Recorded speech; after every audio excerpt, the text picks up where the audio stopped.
வணக்கம், வணக்கம் அருந்தமிழ் உறவுகளே! எப்படி இருக்கீங்க? Okay. So Velumani versus Edappadi Palaniswami. மறைமுக மோதல் நடந்து கொண்டிருக்கிறதா? அதேபோல சி.வி. சண்முகம் பேசியதை பாராட்டிய வேலுமணி. அதற்கு என்ன காரணம்? அப்படிங்கிறத பார்க்கலாம். ஏன்னா நம்ம அந்த 16ஆம் தேதி நடந்த கூட்டத்தை பற்றி நம்ம எதுவுமே வீடியோ போடல. இருந்தாலும் அதை பற்றியும் சில விஷயங்கள பேசிடலாம். ஸோ வேலுமணி அவர்கள் வந்து சில விஷயங்கள முயற்சி செய்தார்.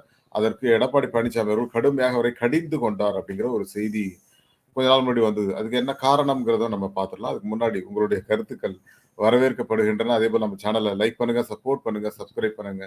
உங்கள் நண்பர்களுக்கு மறக்காம ஷேர் பண்ணுங்க. ஸோ அதாவது அண்ணன் வேலுமணி அவர்கள் வந்து பாரதிய ஜனதாவிடம் என்னிடம் வந்து 21 மாவட்ட செயலாளர்கள் இருக்காங்க. 14 எம்.எல்.ஏக்கள் இருக்காங்க. முடிஞ்சா நம்ம கட்சியை கைப்பற்றி விடலாம் அப்படின்னு சொல்லி வேலுமணி அவர்கள் சொன்னதாக ஒரு தகவல்ங்க. அந்த தகவலின் அடிப்படையில வேலுமணி அவர்களை கடந்த வாரம், அதாவது இந்த இது நடக்கிறது முடியும் மாவட்ட செயலாளர் கூட்டம்னு சொல்லி ரத்து பண்ணார் இல்லையா? அந்த நேரத்துல எடப்பாடி பழனிசாமி அவர்கள் அவரை கூப்பிட்டு கடிந்து கொண்டாராம். அதுக்கு என்ன காரணம் அப்படின்னா, "நீ வந்து 21 மாவட்ட செயலாளர்கள் வச்சுட்டுருக்க. நெறைய எம்.எல்.ஏக்கள் வச்சுட்டுருக்க. எனக்கு தெரியும். அதனால உன்னால கட்சியை கைப்பற்ற முடியுமா? கைப்பற்ற முடியாது. நான் நினைத்தால் 1000 ஜெயலலிதாவாக மாறுவேன். ஒருத்தர் கூட இருக்க மாட்டீங்க நான் நினைச்சேன்னா. எனக்கு எதிராக யார் செயல்பட்டாலும் ஒருத்தர கூட உள்ள வச்சுக்க மாட்டேன். கவலையே பட மாட்டேன். வேலுமணி இன்னைக்கு என்ன விட பவர்ஃபுல் அப்படின்னு நீங்க நினைச்சிட்டு இருக்கலாம். நான் வரும்போது கைத்தட்டலோட நீ வரும்போது கைத்தட்டல் அதிகமா இருக்கு அப்படிங்கிறதையும் நான் பார்த்தேன். அந்த கோவை மாவட்ட நிர்வாகிகள் கூட்டத்தில அப்படி நடந்தது. பட் இருந்தாலும் நான் அதுக்கு கோவப்படாத காரணம் என்ன தெரியுமா? நீ வந்து அந்த மாவட்ட செயலாளர். உனக்கு வந்து அந்த மரியாதை இருக்கணுங்கிறதுக்காக தானே தவிர, வேற ஒண்ணும் கிடையாது. நீ நெனச்ச மாரி கோவை மாவட்டத்த தாண்டி நீ எங்கேயாவது கால வச்சீன்னா, நான் என்ன பண்ணுவேன்னு எனக்கே தெரியாது அப்படிங்கிற மாரி ஒரு மிரட்டல் தோணியில வேலுமணி வந்து கிட்டத்தட்ட மிரட்டியிருக்காரு. அதேபோல அந்த கடந்த 16ஆம் தேதி நடந்த அ கூட்டத்துக்கு முன்னாடி, அதாவது செயற்குழு கூட்டத்துக்கு முன்னாடி, ஒரு முன்னாள் அமைச்சர்கள் மற்றும் எம்.எல்.ஏக்கள் அவங்களோட எல்லாம் பேசிட்டு இருந்திருக்காரு. அவங்க வீட்ல இங்க சென்னையில. அப்ப பேசும்போது சி.வி. சண்முகம் சொன்னாராம். அதாவதுங்க, எடப்பாடி பழனிசாமி என்ற ஒரு நபருக்கு ஆன ஓட்டு வங்கியே கிடையாது. உண்மைய சொல்லணும் அப்டின்னா, அதிமுகவுடைய ஓட்டு வங்கியே மாறிக்கொண்டிருக்குது. அதிமுகவினரே நமக்கு ஓட்டு போடுறதில்ல. அப்டிங்கிற ஒரு சூழல் வந்திருக்கு. அதனால நெலைமைய புரிஞ்சுக்கங்க. நம்ம வந்து ஒற்றுமை அப்டிங்கிற ஒரு ஒரு விஷயத்த மாய பிம்பம் தான் அது. ஆனாலும் இப்போ ஓபிஎஸ் இருக்காரு, சசிகலா இருக்காங்கன்னா, அந்த நமக்கு பழைய பெர்சன்டேஜ் வந்து ஓட்டிங் பெர்சன்டேஜ் வந்து நம்ம கிடைக்க படாத பாடு பட வேண்டும். ஆனால் அவங்க 2 பேரும் இருந்தாங்க அப்படின்னா, கண்டிப்பாக அது கிடைக்கிறதுக்கான வாய்ப்புகள் இருக்கு. அவங்களுக்கு நம்ம பதவி கொடுக்க வேண்டாம். அ நம்ம அது எடப்பாடி பழனிசாமி அவர்கள் தான் முதல்வர் வேட்பாளர். நீங்க தான் வந்து பொதுச் செயலாளர். மற்றபடி வேற எந்த ஒரு பொறுப்பு வேணா எடுத்துக்கட்டும். ஆனா நம்ம வந்து ஒன்றுபடுவது தான் நமக்கு நல்லது அப்படின்னு சொல்லி சி.வி. சண்முகம் வந்து பயங்கரமா அத பத்தி ஒரு 10 நிமிஷத்துக்கு மேல பேசியிருக்காரு. ஸோ அங்க யாருமே வந்து பதிலே சொல்லல. யாருக்குமே அந்த தைரியமும் கிடையாது. ஏன் இன்க்ளூடிங் செங்கோட்டையனே அமைதியாக உட்கார்ந்திருந்தாரு. எந்த ஒரு ரியாக்ஷனும் பண்ணல. ஏன்னா எடப்பாடிக்கு எதிரா வந்து அத பத்தி பேசும்போது, நம்ம அவருக்கு எதிரா ஏன் பேசணுங்கிற ஒரு எண்ணம் எல்லாருக்குமே வரும். வேலுமணியே யோசிக்கிறாரு. ஆனா சி.வி. சண்முகம் கிழி கிழின்னு கிழிக்கிறாரு. அதாவதுங்க எ எடப்பாடி பழனிசாமிய பார்த்து பயப்படுற ஒரு நபர் வந்து சி.வி. சண்முகம் கிடையாது. ஏன்னா நம்ம ஊர்க்காரர் இல்லையா? அப்படிதான் இருப்பாரு. அதனால அந்த ஒரு பண்புல அவர் பேசும்போது, பாமக கூட்டணி கூட நான் தான் படாத பாடு பட்டேன். நீங்கலாம் பெருசா ஒண்ணும் ஸ்டெப்பே எடுக்கல. பட் நான் எத வேணாலும் செய்ய தயாரா இருந்தேன். ஆனா, நீங்க சொன்ன கட்டுப்பாடுனால தான் பாமக வெளியில போச்சு. ஸோ இவ்வளவு விஷயங்கள் அவர் வந்து எலாபரேட்டரா பேசும்போது அமைதியாக பார்த்துக் கொண்டிருந்தார் எடப்பாடி பழனிசாமி. அப்ப வேலுமணி வந்து சிரிச்சாராம். சிரிச்சுட்டு அதுக்கப்புறம் அமைதியா விட்டுருக்காரு. வேற ஒண்ணும் இல்ல. அவர பாராட்டுறது அப்படிங்கிறது ஒண்ணும் இல்ல. உண்ம அதாவது இருக்கிற ஃபேக்ட் அதுதான். ஆனா நம்ம சில விஷயங்கள யோசிப்போம்.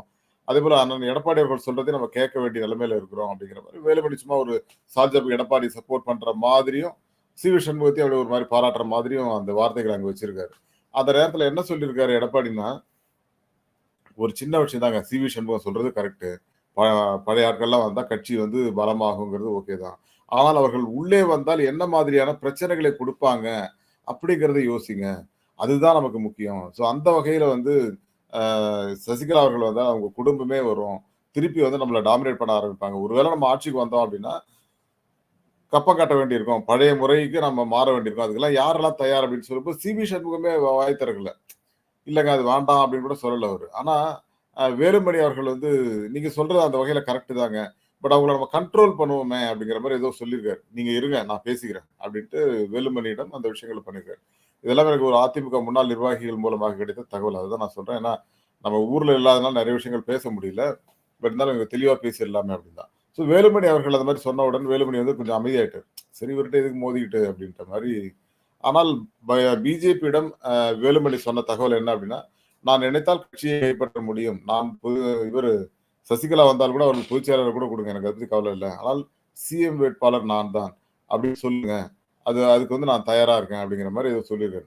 அப்போ வந்து கூட்டணி ஆட்சிக்கு நீங்க ஒத்துப்பீங்களா? அப்படின்னு சொல்லி வேலுமணி கேட்கும்போது, இல்லங்க அதிமுக தொண்டர்கள் வந்து கூட்டணி ஆட்சி அப்படின்னா ஓட்டு போட மாட்டாங்க. அ தமிழ்நாட்டு மக்களே ஓட்டு போட மாட்டாங்க அப்படிங்கிற மாரி வேலுமணி அவர்கள் ஏதோ சொல்லியிருக்காரு. அதுல தான் அந்த ஏதோ இழுபறியா இருக்கு அப்படிங்கிற மாரி சொல்றாங்க. அண்ணாமலை சொல்றது என்னன்னா, கூட்டணி ஆட்சி வேணும் அப்படிங்கிறாரு. கூட்டணி ஆட்சினா எந்த கட்சி வந்தாலும் எல்லாருக்குமே பங்கு உண்டு. எல்லா கூட்டணி கட்சிகளும் பங்கு உண்டு அப்படிங்கிற மாதிரியான ஒரு மெத்தட்ல அண்ணாமலை போறாரு. ஸோ அந்த மெத்தட்ல நீங்க ஓகேவா அப்படின்னு கேட்கும்போது, அதிமுகல வந்து நாங்க அப்படி ஒத்துக்க மாட்டோம். நாங்க தனித்து களம் காணுவது தான் சரி அப்படின்றதுனால வேலுமணி வந்து பாஜகவுடைய அந்த இதுக்கு ஓகே சொல்லாம நைஸா இந்த பக்கம் வந்துட்டாரு. கூட்டணி ஆட்சின்னு போனா அதிமுக வந்து சின்னாபின்னமாகிவிடும் அப்படிங்கிறது வேலுமணிக்கு தெரியும்.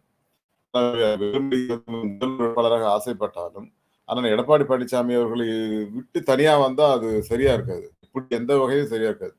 அதனால தான் அவர் வந்து பாஜகவோடு சேர்ந்து நீங்க பண்றீங்கன்னா, நான் வரேன் அப்படின்னு சொல்லும்போது, இல்ல கூட்டணி ஆட்சிக்கு ஓகே நாங்க வந்து ரெடியா இருக்கோம் அப்படின்னு சொல்லும்போது, வேலுமணி பின்வாங்கியிருக்காரு. ஸோ அது வந்து அந்த உண்மைய வந்து எல்லாரும் ஒத்துக்கணும். ஏன்னா அதோட ஃபேக்ட்னால தான் வேலுமணி பாஜகவிடமிருந்து சற்று விலகி நின்று இப்ப எடப்பாடியோட இருந்துடலாம் அப்படிங்கிற முடிவுக்கு வந்திருக்காரு. காரணம் என்னன்னா, நம்ம ஆட்சிக்கு வராட்டியும் பரவால்ல. கூட்டணி ஆட்சின்னு போனா அதிமுகவுடைய பலமே குறைஞ்சிரும். அது வந்து எதிர்கால அதிமுகவுக்கு வந்து அது சரியான ஒரு பாதை கிடையாது. அப்ப எடப்பாடி சொல்றது தான் கரெக்ட்ங்கிறதுனால தான் வேலுமணி அவர்கள் வந்து எடப்பாடி சொல்றத கேட்டுட்டு இருக்காரு. ஆனாலும் இவர் மறைமுகமாக சில விஷயங்கள் செய்வதை எடப்பாடி அவர்கள் கண்காணித்துக் கொண்டிருக்கிறார் அப்படிங்கிறது வேலுமணிக்கு தெரியும். அதனால அங்க பின்வாங்கியதை அப்படியே ஓப்பனா உடைச்சு சொல்லிட்டாரு அவர்ட்ட.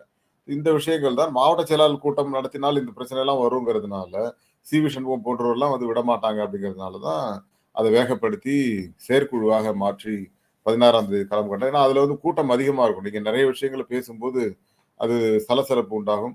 அத கண்ட்ரோல் பண்றதுக்காக செயற்குழுவுல இருக்கிறவங்களுக்கும் சரி, எம்.எல்.ஏக்களுக்கும் சரி, முன்னாள் அமைச்சர்களுக்கும் சரி, மாவட்ட செயலாளர்களுக்கும் சரி, இவர் என்ன சொன்னாரு எடப்பாடின்னா, யாரும் வந்து சசிகலாவை சேர்ப்பதோ, ஓபிஎஸ் சேர்ப்பதையோ பற்றி பேசவே கூடாது அப்படின்ட்டாரு. முன்னாடி நடந்த மாரி தான் இப்பயும் நடந்துட்டாரு. நிர்வாகிகள் கூட்டத்துல என்ன நடந்ததோ, அதே மாதிரி தான் ஓபிஎஸ்ஸையோ, சசிகலா பற்றி பேசக்கூடாது அப்படின்னு சொல்லி தான் செயற்குழு கூட்டமே நடத்தப்பட்டிருக்கிறது. ஆனால் உள்ளுக்குள் மோதல் இருந்து கொண்டிருக்கிறது அப்படிங்கிறது உண்மை. சி.வி. சண்முகம் ஒரு பக்கம் இருக்காரு. காமராஜுக்கே ஒரு மன வருத்தம் இருக்குது. ஏன்னா, டெல்டா மாவட்டங்கள்ல அந்த மாதிரியான பிரச்சனைகள் இருக்கிறதுனால காமராஜே சற்று விலகி இருக்காரு. காமராஜை இப்பொழுது பிடிக்காம அதாவது மிக பிடித்த ஒரு அமைச்சராக இருந்த காமராஜ் இன்னைக்கு பிடிக்காத ஒரு நபராக மாறி இருக்காரு. ஏன் விஜயபாஸ்கருக்கு மன உளைச்சல் நெறைய இருக்கு. அவருக்கு இப்ப இந்த குட்கா வழக்கெல்லாம் வருது. அவரும் ஒரு பக்கம் வந்து சண்டை போட்டுட்டு இருக்காரு. ஆனால் இதெல்லாம் வெளியில தெரியாம ஒரு மாரி ஓடிட்டு இருக்கு. அதாவது ஜெயலலிதா அவர்கள் இருந்தபோது யாரும் தைரியமா பேச மாட்டாங்க. இப்ப எல்லோருமே பேச ஆரம்பித்திருக்கிறார்கள் அப்படிங்கிறச்ச, இதனுடைய பாதை எப்படி போகப் போகிறது அப்படிங்கிறது தான். இப்ப இந்த செயற்குழு கூட்டம் சுமூகமா முடிந்தது. எடப்பாடிக்கு நாங்க எல்லா பவரையும் குடுக்குறோம்னு அதிமுக நிர்வாகிகள் ஒத்துக்கொண்டாலும், இதுல இன்னும் பிரச்சனைகள் இனிமேல் தான் வரும் அப்படின்லாம் சிலர் சொல்றாங்க. ஆனா எனக்கு தெரிஞ்சு வேலுமணி வந்து பாஜகவுடைய பாதையிலிருந்து மாறிட்டாரு. இந்த பக்கம் வந்துட்டாரு அப்படின்னு சொல்லி அந்த தகவல் வந்து கிட்டத்தட்ட உண்மை. அதுக்கு காரணம், அவங்க நீங்க கூட்டணி ஆட்சியா ஒத்துக்குங்க அப்படின்னு சொல்லும்போது வேலுமணி பின்வாங்கினார். இல்லங்க அது சரியா வராது. அதிமுக வந்து எந்த ஒரு காலத்திலும் ஜெயலலிதா அவர்கள் இருந்தபோதும் சரி, எம்ஜிஆர் இருந்தபோதும் சரி, கூட்டணி ஆட்சி நாங்க ஒத்துக்கவே மாட்டோம். அதே நிலைப்பாடுல தான் நாங்க இருக்க வேண்டியிருக்கிறது. ஒரு கட்சி வந்து மோசமாக தோல்வியுறுமானால் அப்ப நம்ம யோசிக்கலாம். பட் இப்போ வந்து இந்த கட்சி எதிர்க்கட்சியாக இருக்கிற கட்சி வந்து ஆட்சிக்கு வர வேண்டிய கட்சி. நாங்க வந்து கூட்டணின்னு போனோம்னா மக்கள் ஓட்டு போட மாட்டாங்க அப்படிங்கிற ஒரு பார்வையை வேலுமணி சொல்லி தான் அத பின்வாங்கி இருக்காரு. அத வந்து எடப்பாடிட்ட அவர் சொல்லியிருக்காரு சில விஷயங்கள்ல.